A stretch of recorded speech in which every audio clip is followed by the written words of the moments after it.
In a land far away, there's a dam that's mightier than any other. Think about how big it is, and then imagine something twice as huge. The surprising part is that this isn't happening in China, the United States, Japan, or Australia. It's actually the Democratic Republic of the Congo, a country you might not know much about. This place is the second largest country in Africa and the 11th largest in the whole world. It's home to 95 million people, more than Germany, France, or the United Kingdom. Plus, it's teeming with amazing wildlife, like elephants and chimpanzees. Just don't get it mixed up with its neighbor, the Republic of the Congo. Welcome to Superstructures. These countries share some commonalities. They both speak French as their official language, and their primary religion is Christianity. Interestingly, they were both named after the Congo River, which used to be their border. Speaking of the border, it's quite unique. When you look at a map, it might seem like one big city. But if you look closely, you'll see that there are no bridges across the river. It's actually two cities, Brazzaville in the Republic of the Congo and Kinshasa in the DRC. These are the closest pair of capital cities in the world. There are plans to build a $400 million bridge between them, but it hasn't started yet. Now let's dive a bit deeper into the Congo River, where Africa's $80 billion megadam project is planned. The Congo River is a massive waterway that often doesn't get as much attention as other famous rivers like the Nile, Yangtze, or Amazon. While these rivers might be longer in terms of their overall length, the Congo River stands out in other ways. It's the deepest river on the planet, reaching a depth of 200 meters at its lowest point. Additionally, when we talk about the river's size, we consider its discharge, which is the volume of water that flows through it every single second. Now let's get to the heart of the matter, the Congo River's most impressive feature, Inga Falls. Located not far from Brazzaville and Kinshasa, Inga Falls spans 15 kilometers and involves a nearly 100-meter drop in the river's elevation. This dramatic descent results in a vast expanse of swift-flowing water. In technical terms, Inga Falls could be classified as the world's largest waterfall. Although this designation is somewhat contentious, some argue that the falls aren't steep enough to be considered a traditional waterfall and might be more accurately described as the Inga Rapids. Regardless of its classification, Inga Falls represent the world's most colossal and forceful stretch of white water. In the past, only a handful of daring adventurers have attempted to navigate these tumultuous waters. Steve Fisher, an extreme sports enthusiast, successfully kayaked down Inga Falls a few years ago but had a near-death experience in the process. Decades earlier, a group of French kayakers tried to conquer the falls, and tragically, all 7 of them lost their lives. The tremendous volume of swiftly flowing water at Inga Falls possesses immense potential energy, especially in the context of hydroelectric power. Experts estimate that the falls could generate nearly 40 gigawatts of electricity, which is roughly 50 times more than the entire current electricity consumption of the DRC. It's a substantial amount of power that could also benefit other African countries. Discussions about harnessing Inga's potential have persisted for over a century. In the 1950s, Belgium even formulated plans to construct a dam at Inga, but these plans were abandoned when the DRC gained its independence.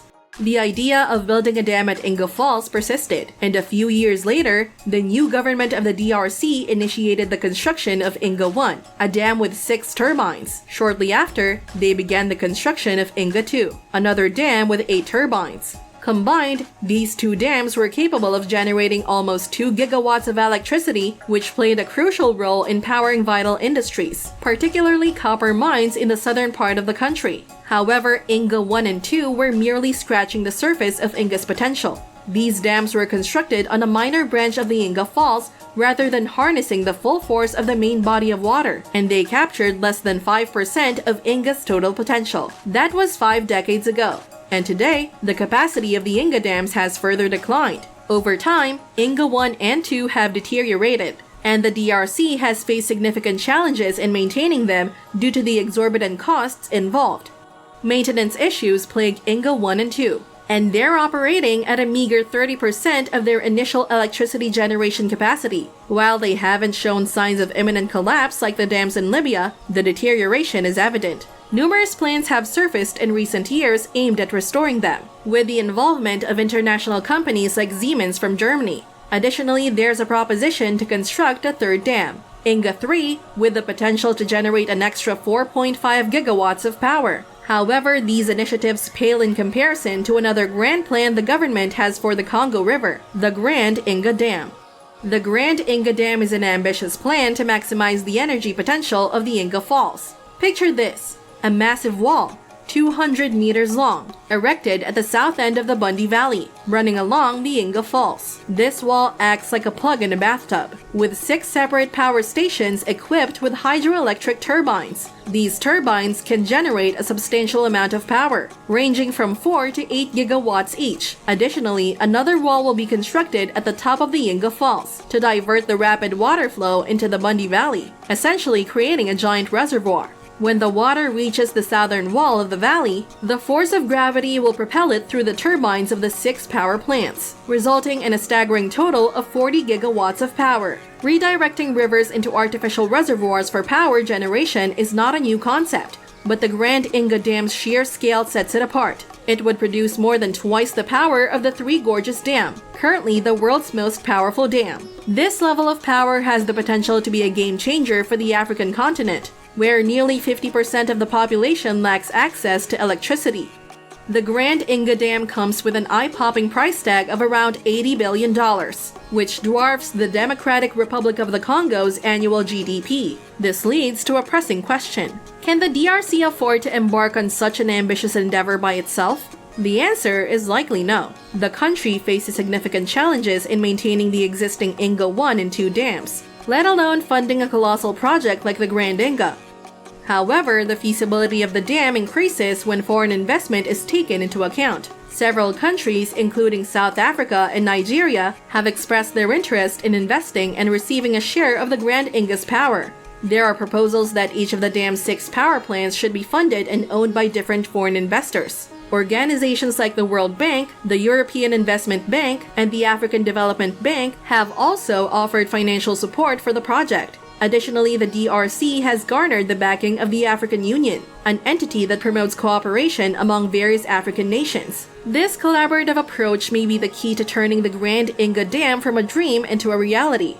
Despite the collaborative efforts and potential financial backing, there are no absolute guarantees that the Grand Inga Dam will be completed. Even if the funding goals of $80 billion are met, it might not be sufficient to complete the dam. Many dam projects end up exceeding their original cost estimates, often doubling in expenses. This means that the Grand Inga Dam could eventually cost closer to $160 billion.